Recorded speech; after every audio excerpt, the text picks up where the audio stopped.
We're high up on a hill overlooking Rome, one of the 7 hills of Rome, the Janiculum Hill, in a small courtyard. We're looking at Bramante's small but important building, the Tempietto. This is one of the treasures of Rome, and it's actually one of my favorite buildings in the entire world. It's tiny. In fact, I'm not even sure I feel comfortable calling it a building. It's a marker. The Tempietto marks the site of the crucifixion of St. Peter. Or what Bramante and the church thought was the site of the crucifixion of St. Peter. Right, and in fact, if you go inside, there's a hole that marks the spot in the ground where the cross was placed. St. Peter was crucified upside down. So by marking this site, by making such a beautiful structure here, the church is in a way saying the office of the papacy goes back to St. Peter, the very first pope, who got that job from Christ himself. It's interesting that it's Bramante who's designing this space, because Bramante will also be one of the principal architects responsible for the other major site in Rome that is associated with St. Peter, the Basilica of San Pietro in the Vatican, the site where Peter was buried. And so both of these become markers, but this is a tiny little structure where, of course, St. Peter's is enormous.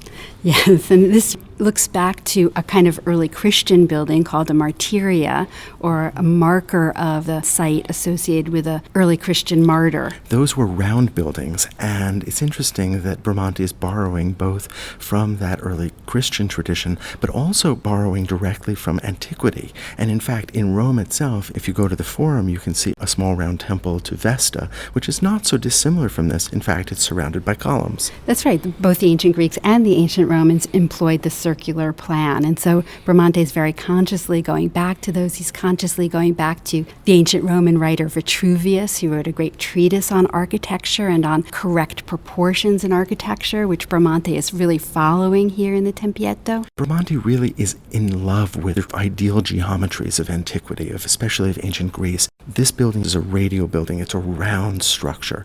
It's very much unlike the traditional cruciform church, which is based on the ancient basilica.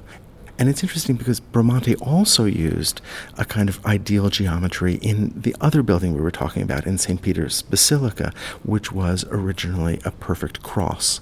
Right, it was a Greek cross employing the circle and the square. And this interest in pure geometric forms is something that we really see in the High Renaissance. Let's talk about that relationship between ideal ancient geometry and the divine, because I think that was really important at this moment that we call the High Renaissance.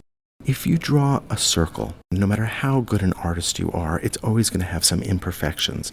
But looking at that circle, we can be prompted to imagine something where there's no deviation, where there's no imperfection. And so geometry was thought by the ancient Greeks, and again in the Renaissance, to be a vehicle by which we could imagine the perfection of heaven. And so Bramante, is like many other artists of the High Renaissance, is really interested in this pure circular plan. And here, of course, the focus of this circle is that important site of the crucifixion of St. Peter. As we look up at this building, we have the steps on the stylobate that lead us up toward the circular colonnade, the cylinder or the drum, and then the dome on top. So we really have this focus on a center, and that would have been even more true if Bramante had designed the courtyard as he wanted to, with a colonnade around it. One can imagine the amplification if this was surrounded by yet another colonnade with a series of radial niches. There would have been a kind of conversation between the space around the building and the central structure itself that I think would have been unprecedented. All of those elements that you mentioned, the stylobite, the steps, the colonnade, and of course the dome, are all elements that come from antiquity. And the artist was really careful to get these things right. If you look at the columns themselves, this is a Doric order, but it's not the Doric that we see from ancient Greece, not what we would see on the Parthenon. This is a Roman variant instead. It's called the Tuscan order, and we can see columns like this embedded in the side of the first level of the Colosseum, where, unlike the Greek Doric order, these columns are not fluted, so they have even more of a sense of mass and solidity. And true to the Doric order, we see triglyphs and metopes in the frieze just above the columns.